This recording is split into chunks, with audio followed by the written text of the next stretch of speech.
Hello there. Another play day for me today. I was given this canvas, gosh, probably almost a year ago now, and it had a picture on it, a photo.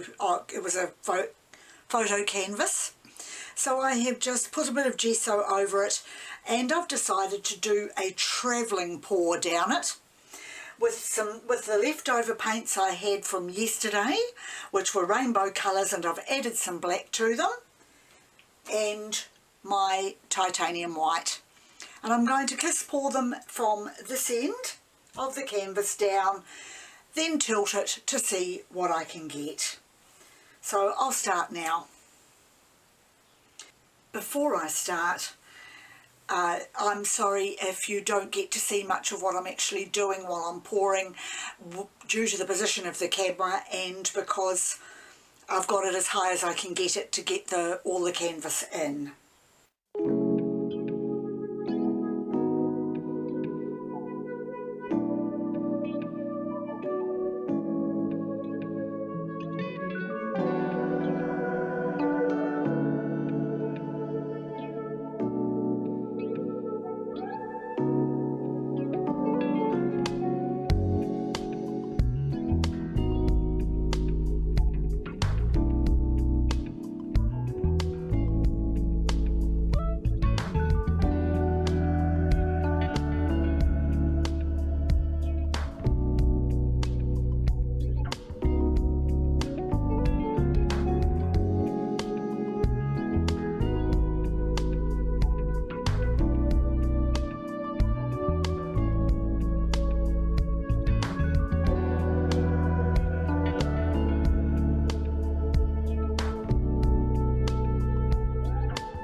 Wow, I've just left it to sit for a little while.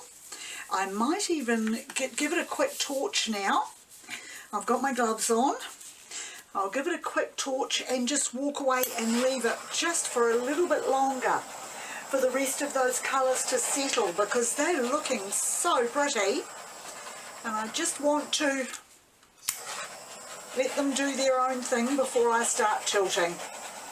And of course I need to make sure that the paint is spread out enough so that I don't need to add any more to it, although I am going to put some black onto the corners before I start tilting.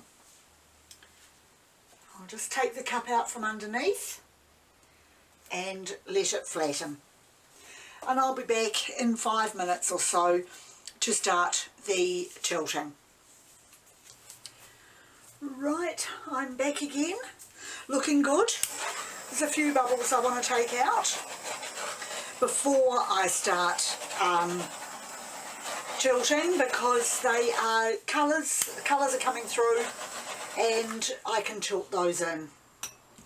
So I'll put a little bit of black now on the corners just to help it go through as I'm tilting, and then I'm going to do the tilting. And so I will come back and talk to you again when I've done it.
Just loving the colours, loving the pattern. It's, yep, it's got a lot more paint than I expected there to be on there, but I actually made the paint thinner than I normally do for both those, the last pour and this one, because I was doing them as a kiss, in the kiss pour style.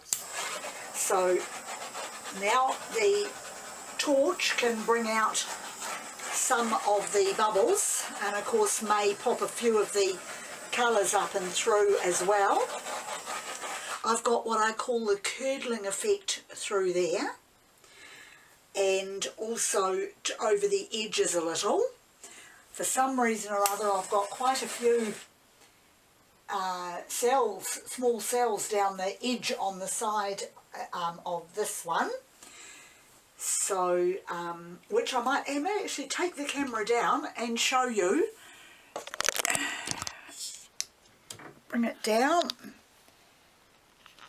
and around a little. I'm not sure how well you can actually see that. There we are. There's the sort of cells, or yeah, just cells on the side, and they're also quite prevalent down there. Just incredible. I'm not sure why that has happened. Anyway, I am now going to bring the picture up to the camera to show you better what it looks like. Okay, I'll try not to make too much of a mess with drips off the bottom of the canvas. I will just bring this up to show you now what it looks like in the light. I haven't got my ring light on today, so it's all the natural light that is coming through the window, and how pretty the colours are. I'm so pleased with the outcome. It's got some lovely things going on there, including some small cells that have popped through. There is no silicone added to these paints, and I have not mixed them with Floetrol, just my regular PVA glue and water medium. So I'm assuming that there's something in the one of the paints. I believe it is probably my white paint which is creating those cells, as there's, when I had not stirred the white paint for a while, there was a sort of a film, a clearish film on the top of it, which I had not seen before in a paint. It's a new brand I've started using about 2 months ago, well, new for me, from the Spotlight stores, Jazzart Byron acrylic in the 1 litre bottle, and that seems to be encouraging a few cells, so I will continue to use it. And that's it for me for today. Thank you very much for joining me, and I'll see you next time.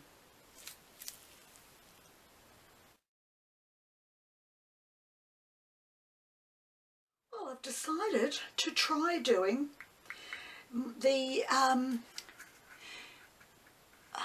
silicone.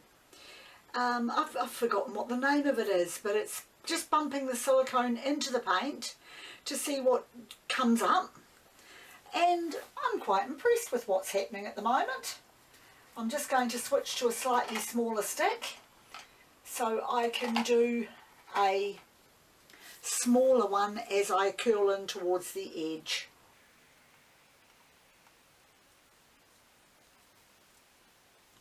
Okay, I'll put the name of it on the screen for you right now. I can't remember what this technique is called, but it's certainly making a difference. I'll keep going and see what else I can make from it.